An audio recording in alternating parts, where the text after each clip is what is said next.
Hello. Today we're going to be installing RAM into your PC. Now, we're going to take the RAM, like so, and we are going to put it in the computer, not before moving everything out of the way, so that way you can access the RAM slots.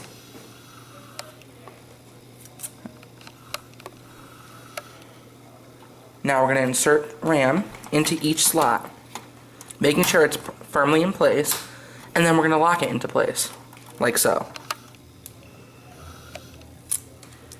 We have 4 sticks of 2GB RAM, so we're just going to put one in each slot, press it down firmly, and then lock it into place. You're just going to repeat these steps for the remaining gigs of RAM.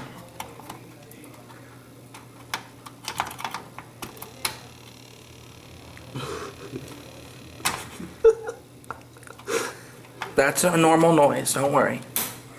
I think. And the last gig of RAM in the last slot. Very straightforward.